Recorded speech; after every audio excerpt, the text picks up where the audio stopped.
Dear students, welcome once again. My name is Roshan Lal, lecturer electronics government polytechnic college Barmer. पिछले videos में हमने minterm और max term के बारे में डिटेल से स्टडी की और आज हम इस वीडियो में बूलियन फंक्शन के स्टैंडर्ड रिप्रेजेंटेशंस एसओपी और पीओएस के बारे में कुछ डिस्कस करेंगे और एसओपी को डिटेल में डिस्कस करेंगे। कोई भी डिजिटल सिस्टम के लिए बूलियन एक्सप्रेशन को हम डिफाइन करें तो इस प्रकार कर सकते हैं कि अ बूलियन एक्सप्रेशन और function consist of a binary variables and और not operation brackets and equal sign. माना कि एक 3 वेरिएबल डिजिटल सिस्टम है जिसके 3 input variable A B and C है और आउटपुट वेरिएबल एफ है। तो इस आउटपुट वेरिएबल एफ को इनपुट वेरिएबल की टर्म्स में लिखने के 2 बहुत ही इम्पोर्टेंट तरीके रहते हैं। एग्जाम्पल के तौर पे डिस्कस करें तो f is equal to let say A B plus B C plus A C, एक ये तरीका होगा जिसमें वेरिएबल्स पे पहले एंड ऑपरेशन लगाया गया है और बाद में उन एंड ऑपरेशन लगाने के बाद में आउटपुट्स पे और ऑपरेशन लगाया गया है। इसका दूसरा फॉर्म भी इस तरीके से लिखा जा सकता है a plus B into A plus C into B plus C, जिसमें पहले और ऑपरेशन परफॉर्म किया गया है और उसके बाद एंड ऑपरेशन परफॉर्म किया गया है। तो हम कह सकते हैं कि कोई भी बूलियन एक्सप्रेशन फॉलोइंग 2 तरीके से रिप्रेजेंट कर सकते हैं। फर्स्ट है सम ऑफ प्रोडक्ट एसओपी और सेकंड वन है प्रोडक्ट ऑफ सम। ये दोनों फॉर्म इसलिए सूटेबल है क्योंकि इनकी सहायता से इस बूलियन एक्सप्रेशन को सिंपलेस्ट फॉर्म में रिड्यूस करना बहुत ही आसान होता है। इसीलिए ये दोनों फॉर्म्स स्टैंडर्ड फॉर्म कहलाती है, standard SOP form and standard POS form. आज हम इस वीडियो में एसओपी को डिटेल में डिस्कस करने जा रहे हैं। पीओएस प्रोडक्ट ऑफ सम के लिए हम एक सेपरेट वीडियो में इसको डिस्कस करेंगे। एसओपी को डिस्कस करने से पहले हम थोड़ा सा ट्रुथ टेबल के बारे में जान लें। कोई भी डिजिटल सिस्टम के लिए ट्रुथ टेबल बेसिकली इनपुट और आउटपुट को रिलेट करता है। A truth table consist of A set of inputs and output. यदि n नंबर ऑफ वेरिएबल है तो total 2 raised to the power n input possible combination उस ट्रुथ टेबल में हो सकते हैं। इन कॉम्बिनेशंस के लिए हम आउटपुट लिखते हैं। The output variable f will be 1 for the some combination and it will be 0 for the remaining. Total combination के कुछ कॉम्बिनेशंस के लिए आउटपुट लॉजिक लेवल 1 पे होगा और रिमेनिंग के लिए लॉजिक लेवल 0 पे होगा। तीसरी एक और कंडीशन हो सकती है डोंट केयर कंडीशन, जिस समय हमें ये नहीं पता हो कि आउटपुट 0 होगा या 1 होगा। उस केस को फ़िलहाल हम यहाँ पर डिस्कस नहीं कर रहे हैं, उसको के मैप में जब वो पॉइंट स्पेशली आएगा तब हम डिस्कस करेंगे। हमने अभी यही माना है कि आउटपुट की 2 ही अवस्थाएं हो सकती है, या तो 0 या 1।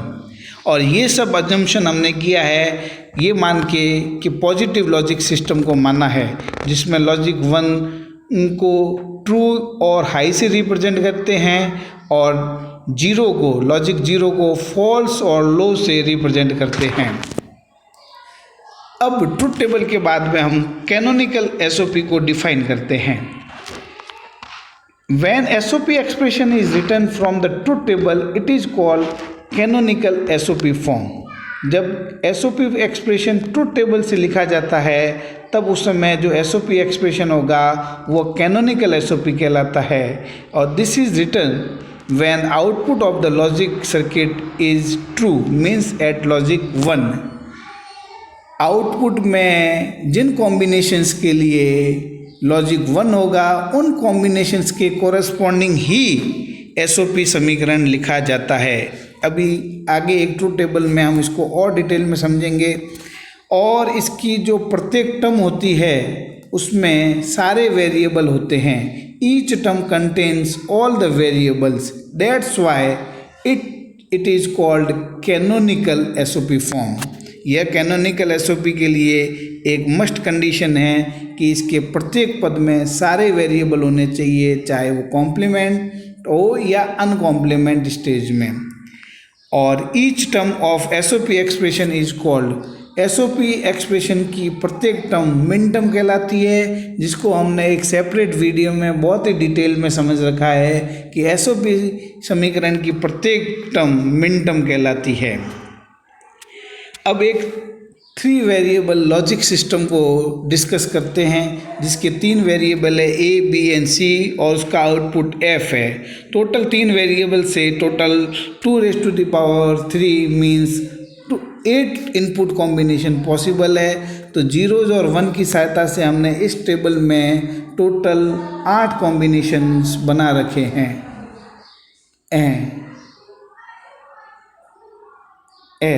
अब इसके कॉरस्पॉन्डिंग जो मिन टर्म्स है, जो हमने पिछली वीडियो में समझ लिया है, 0 0 0 के कॉरस्पॉन्डिंग मिन टर्म हो जाएगी m0, 0 0 1 के कॉरस्पॉन्डिंग मिन टर्म हो जाएगी स्मॉल m1, 0 1 0 के कॉरस्पॉन्डिंग स्मॉल m2 और इसी प्रकार से आगे एंड सो ऑन।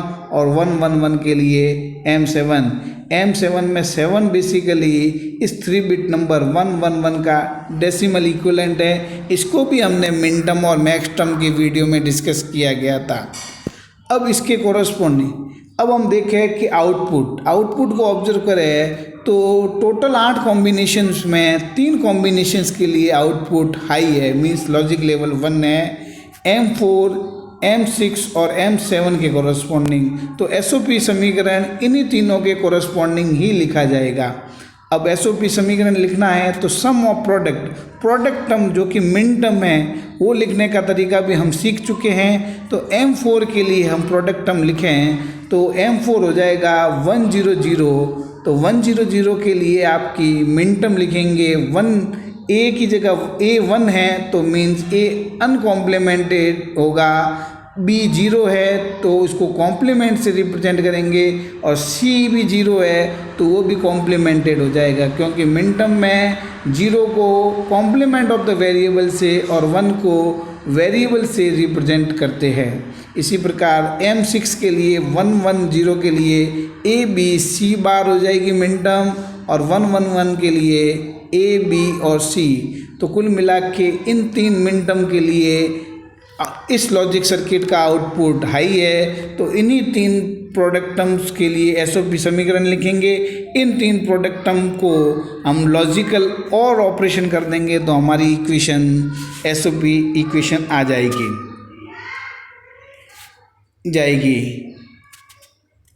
तो इन तीनों की सहायता से हमने कैनोनिकल एसओपी फॉर्म लिखा ए बी सी जो कि m7 है, ए बी बार सी बार जो कि m4 है और ए बी सी बार जो कि m6 है, यहाँ पर लिख दिया है। तो ये देख पा रहे हैं कि यहाँ पर ये लॉजिकल एंड ऑपरेशन हो गया वेरिएबल्स पे, तो प्रोडक्ट टर्म और इनके बीच में logical sum means operation means logical और ऑपरेशन है। Hence it looks like summation of product terms, इसलिए इसका नाम सम ऑफ प्रोडक्ट रखा गया है।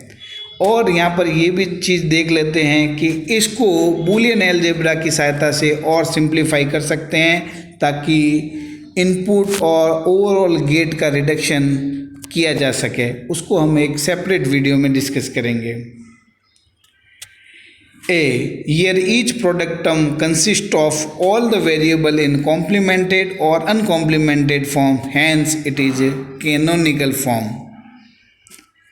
यहाँ पर एक इम्पोर्टेंट नोट हमने लिखा है कि यदि एसओपी एक्सप्रेशन में प्रत्येक पद में सारे वेरिएबल उपस्थित नहीं हो तो वो एक्सप्रेशन कैनोनिकल एक्सप्रेशन नहीं होगा। कैनोनिकल एक्सप्रेशन एसओपी होने के लिए प्रत्येक पद में सारे वेरिएबल चाहे वो कॉम्प्लीमेंट या अनकॉम्प्लीमेंट जैसे ए या ए बार बी बार होना जरूरी है। एक एग्जांपल और डिस्कस करते हैं।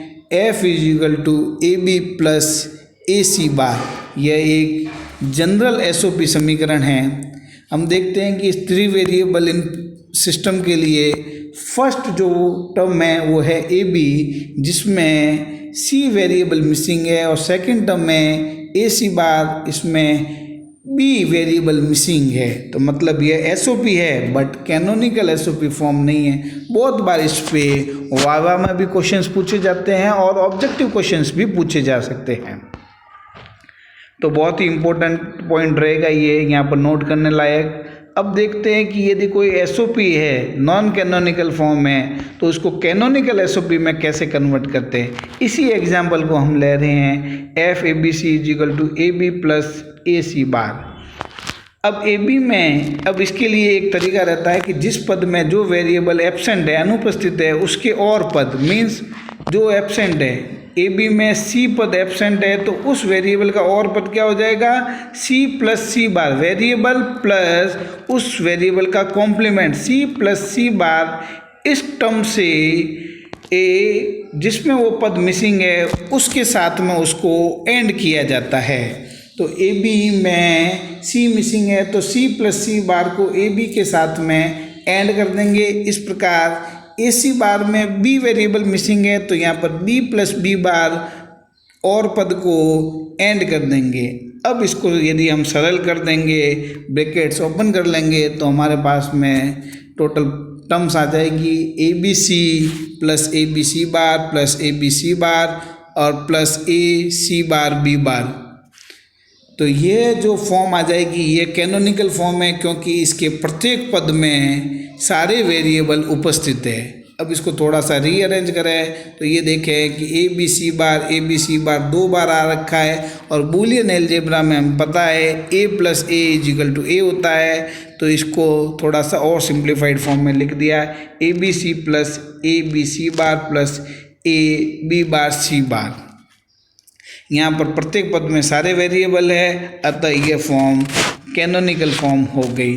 तो हमने इस टॉपिक में ये समझा कि यदि नॉन कैनोनिकल फॉर्म है, जनरल एसओपी फॉर्म में है, तो उसको कैनोनिकल एसओपी फॉर्म में कैसे कन्वर्ट करते हैं। बहुत बार इस पे ऑब्जेक्टिव क्वेश्चंस आते रहते हैं, बहुत ही इंपॉर्टेंट रहेगा ये पॉइंट समझने के लिए। अब एसओपी फॉर्म को लिखने के बहुत सारे तरीके हैं। मिन टर्म्स फॉर्म में हमने अभी लिख दिया A B C bar A B bar C bar like this.